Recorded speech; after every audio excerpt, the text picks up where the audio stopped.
لابد من العودة شوي صغيرة لورا، يعني عشية زيارة الرئيس نجيب مئاتي، واللي ترقت فيها بيروت على أنه تفضلوا على باريس. طبعا كانت هي زيارة محددة ومن ثم قائد الجيش، لأنه في بحث بمحاولة تمرير مقترحات لتعديل معين بالقرار 1701 من أجل إمكانية الوصول إلى نوع من الحل، وإمكانية ما مثل تفضلتي هلأ أنه نفصل الوضع بجنوب لبنان عن الوضع بغزة. طبعا صار في نقاش بباريس بهذا الأمر، وقدم للرئيس نجيب مئاتي النص للمقترح الفرنسي مكتوب. وطبعا اللي يبدو الفرنسيين كاينين متناقشين مع هذا الأمر مع الجانب الأمريكي بما فيهم هوشتاين، أنه هو على اطلاع بهذا الأمر. واللي إجا بالورقة الفرنسية أو المقترح الفرنسي هو حصيلة كمان جملة يعني اتصالات مباشرة وغير مباشرة سبقت هذا الأمر. الرئيس مئاتي نقل هذا المناخ للرئيس بري هون، وبنفس الوقت يعني ما حكى كل شيء بمجلس الوزراء، يعني بس قال لهم انه في مقترح فرنسي، وهلا بدنا ننتظر وزير الخارجيه الفرنسي لحتى نتسلمه، يعني مع انه تسلمه هو بس لازم يتسلمه هون رسميا، وبده يتسمع وزير الخارجيه الفرنسي على الرد اللبناني اللي انا برايي امبارح تركبت صياغته بعيدا عن الاضواء، واللي ينطلق من اول شغله لا يعني لا امكانيه لفصل ما يجري في جنوب لبنان عن غزه. هذه اول شغله حيسمعها الفرنسي. طبعا بديش احكي على موضوع انه اذا في شيء علاقه بالموضوع الرئاسي او اي شيء، لكن هلا الهاجس هو تسويق ما يسمى بالتعديلات على 1701.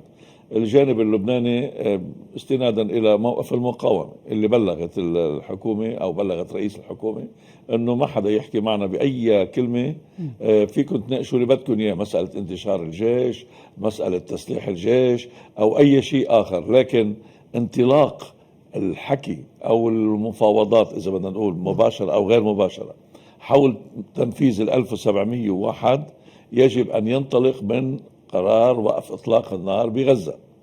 فطبعا كيف هلا بدك تسوي انت هذا الامر؟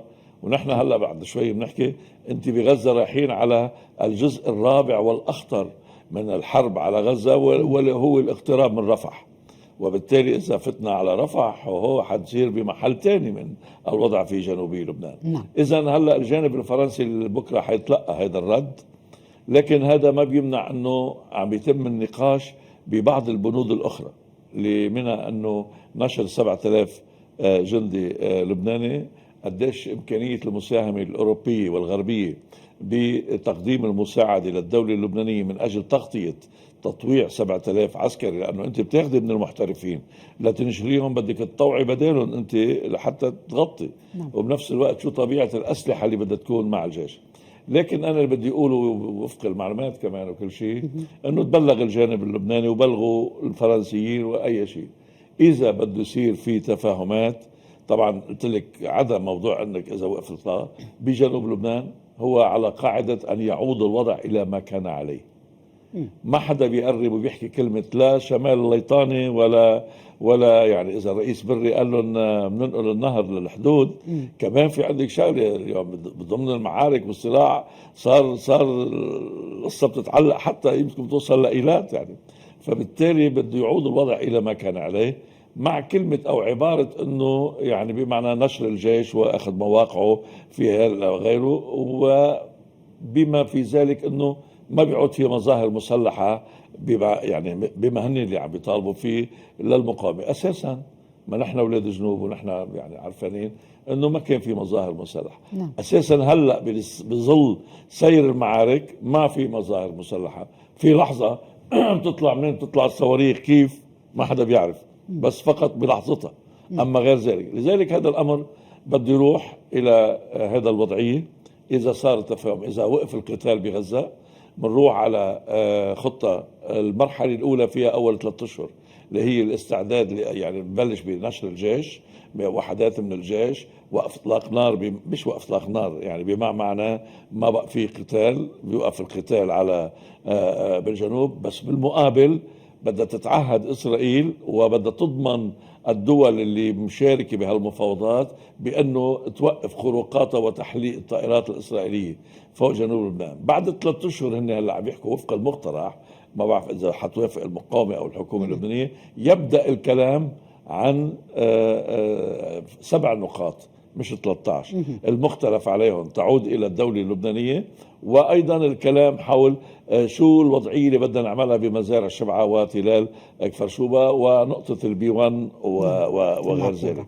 إذا بعدنا نحن برأيي بمرحلة الاحتكاك، بدك تنطلقي من يعني الأساس وقف إطلاق النار بغزة. غير هيك ما حدا يعذب حاله، واضح الموقف المقاومة إنه لو شو ما صار بدنا نحن مستمرين.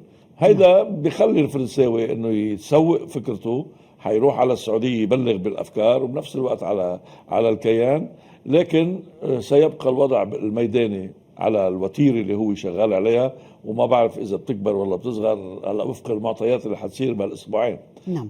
وبيكونوا حضروا أنا برأيي الأرضية للتفاهم حول 1701 بانتظار لحظة اللي بده يوقف فيها القتال، وبتعلن المقاومة إني أنا كمان يعني حنوقف اطلاق النار على طول الحدود.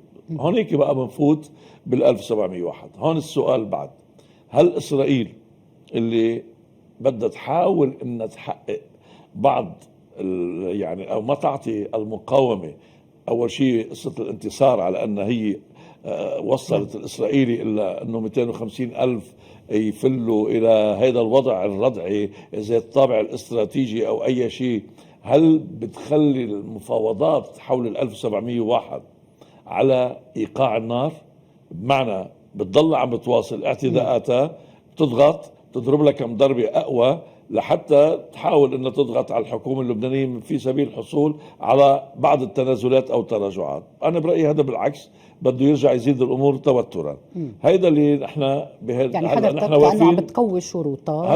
هلا نحن واقفين عند هاي النقطه، وانا برايي الوضع بضل هلا مثل ما هو هلا شغال، بس الحكي على بلاين تاني بيكون بعيدا عن الاضواء استعدادا لتحضير الملف. ما بس بعد 1701 ما حدا يتوهم انه على بكره الصبح لانه الفرنساوي جاي والله نحن هلا حنفوت عليه وحنبلش نفوت بشغلات ببعض التفاصيل المتعلقه. لا ابدا مطلقا ما حيصير. نعم. استاذ رفيق، زياره هوكشتاين إلى الأراضي المحتلة برأيك تتناغم مع المبادرة الفرنسية طبعا. أم أن يعني الأمريكيين بالواقعية السياسية اللي بيتمتعوا فيها هم أصبحوا مقتنعين أن لا تهدئة بالجنوب قبل وقف الحرب في غزة؟ قلت لك قبل ما يروح الرئيس مئاتي كان في على مستوى أكثر من دائرة الحكي استعدادا، ومن غير شك يعني في جدية بمسألة 1701. كمان الغرب يريد أمن إسرائيل. نعم. بس هلا بده يحاول هو هيك هن بدهم النوع مثل ما هلا بعدين لغزه، او اذا ما بعرف كيف بده يصير الوضع، نوع من الهدنه الطويله، يعني روح ل 5 سنين ل 10 سنين او اي شيء، وما بعرف اذا بتركب معهم هي القصص في ضوء يعني الاحتمالات الجايه. لكن كان في حكي، وهوكشتاين كان على تواصل مباشر وغير مباشر حتى مع بعض المسؤولين اللبنانيين. قلت لك يعني في مكان اخر اللاين شغال، حضروا الأرضية كلها سوا، بس عندهم مشكلة رد المقاومة ما حدا يحكي معنا، ما حنفوت حتى معكم بهالتفاصيل قبل ما يوقف إطلاق النار. بيوقف إطلاق النار ساعتها نحن بنفوت بالتفاصيل، لأنه عندنا شروطنا اللي منها كمان نزع كل أجهزة الرقابة عن طول الحدود اللبنانية اللي هي فاتي على الداتا اللبنانية، فاتي على بمواضيع التجسس. يعني بدها المقاومة كمان ضمانات، وهذا اللي بيعزز موقف الدولة اللبنانية بهذه المفاوضات. لكن خلينا نشوف الفرنساوي شو حيرد بس يخلص. نعم. خلينا نشوف إذا الإسرائيلي حيبلغ علنا بعض المواقف غيره، وبالتالي بعتقد نحن بدها المسألة يعني فترة طالما الوضع بغزة على هذا الإيقاع اللي هو عليه. طيب أستاذ رفيق، يعني برأيك اليوم الولايات المتحدة الأمريكية جادة بهذه المساعي. عم تتفضل حضرتك وتقول عم بيتم تحضير الأرضية إلى ما صحيح. بعد الحرب، يعني اليوم صحيح. بموازاة كل هذا الدعم ويعني انتظار تحقيق العدو الإسرائيلي أي إنجاز أو مكسب ما، عم نحكي ميداني على المستوى العسكري، على مستوى عملية التفاوض مع فصائل المقاومة الفلسطينية، وعلى مستوى حركة المفادين. حضرتك يعني عم تقول في تناغم وتنسيق مع الفرنسيين. هذا التناغم هذا هو جزء من المحاولات.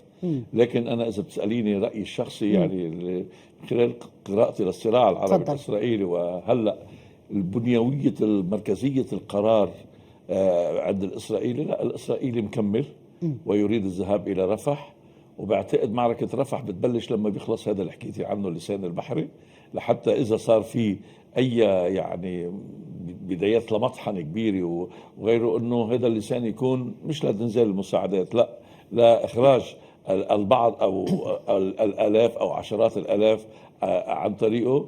تسأليني أكثر بقول لك لا، الإسرائيلي يتوق إلى معركة مع المقاومة في لبنان. مركزية القرار، تركيبة القرار اليوم بالمجتمع الإسرائيلي اللي يحكموا المتطرفين وغيره، هن بعدهم يعني يريدون استكمال المشروع اللي قاعد بالمخيخ تبع الإسرائيلي، اللي هو إنه كانوا بدهم يطحنوا غزة ومن ثم تبدأ الأمور بالضفة الغربية، وهي بدأت. نعم. اللي بتمهد لشوفي كيف عم بيحصل هجمات المستوطنين على القرى وحرق القرى والتحديات وغيره، إنه خلال سنة سنتين كمان نحن بنعمل بالضفة الغربية هذا الأمر لحتى ندفع إلى ترانسفير آخر إلى الأردن اللي حيشهد تطورات ما ليكون هو الخيار، وأيضا حتى وصولا أنه إذا ضربنا المقاومة في لبنان بنمهد الأرضية لتهجير عرب 48 أيضا، لأنه إسرائيل ما زالت تحلم، وهيدا معتقد تلمودي يهود يعني توراتي، تحلم بإنشاء يهودية الدولة. هلا بتزبط معها ما بتزبط معها، أنا برأيي بغزة غزة كسرت هذا الحلم، وغزة مثل ما انك شايفي يعني الآن الكرة الأرضية كلها تساوى عمل يعني. نعم. مين كان يطوق لو بدك تعملي كنتي ميديا وتدفعي مليارات الدولارات لتحركي والجامعات في الغرب، لا يمكن كان اللي عم بتشوفيه المشهدية. لكن ما تطوق إسرائيل شيء، وما هو الواقع اللي بده يفرض حاله شيء آخر. اللي بده يفرض حاله مضطرة إسرائيل بكرة تفوت معنا بال1701 وكما تريد شروط المقاومة، ليس كما تريد إسرائيل اللي بدها تفرض. وبنفس الوقت بغزة، نعم. لو شو ما عملت غزة وبعد قتلت 100,000، نعم. وعملت دمار أكثر وارتكبت وحولت يمكن تصير رفع ستالينغراد، أوكي، لكن طالما المقاومة لديها معها الأسرى ومعها جثث اللي قتلوهم حتى الجيش الإسرائيلي وغيره، طالما هي الورقة القوية حتضل تهزها لإسرائيل، وبالتالي حتروح يعني لعبة الوقت لم تعد لصالح إسرائيل كتير. نعم. عم بتشوف يلا الاستقالات والبدايات كل هيدا الواقع لازم ضلنا نحن عمالين نقراه. لكن بالميل الثانية في هاي المحاولات. هون الأمريكاني اللي رايح على الانتخابات يعني معلش، ليش عطى نتنياهو 24 مليار أو 26 مليار هلأ بهالتوقيت إلى جانب أوكرانيا؟ هذا الأمر له علاقة حتى بالانتخابات الأمريكية. يعني أولا أمريكا عم تبين وجهها الكاذب على أنه حدا بيقول أنه شايف قدامك كل هالمجازر وأنت لا مش عاجبك الوضع وما تروحش على رفع، بتقوم تعطيه 24. 24 مليار أو 26 لمين رايحين؟ لشركات السلاح. تاخذ إسرائيل فيهم سلاح، مش تاخذ مصاري.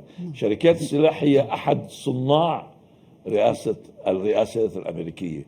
ذكي يعني بايدن عرف كيف هلا يعمل القصة تماما مثل ما وضع أوكرانيا يعني كمان بهول المصاري.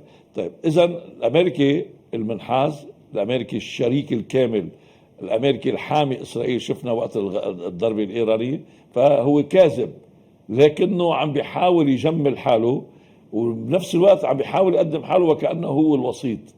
عشان هيك ما عم تركب الوساطة المصرية القطرية بسبب التعنت أول شيء الإسرائيلي اللي بده يكمل، بسبب كمان ازدواجية المعايير وازدواجية التصرف الأمريكي اللي بعده مش متحمس، بعده لحد الآن 8 أشهر ما موافق على قرار وقف إطلاق النار بطريقة نهائية. الأمريكي عم بده ترتيبات، عم بيحاول يعمل ترتيبات، لأنه هو عارف أنه نتنياهو وأشباح الهيكل المحيطين فيه يريدون الذهاب إلى رفح وإلى آخر نقطة قريبة من الحدود مع مصر، بالرغم من كل المحاذير، بالرغم من مصر اللي قاعدة هلا متوترة لتشوف هل الإسرائيلي بيروح على رفح ولا لا، وشو اللي بده يصير من بعد ذلك إذا راحوا. إذا نحن أمام هاي الازدواجية اللي يعني بدها تخلي الأمور، لا أنا برأيي هذا الشخصي، لا القتال مكمل بغزة.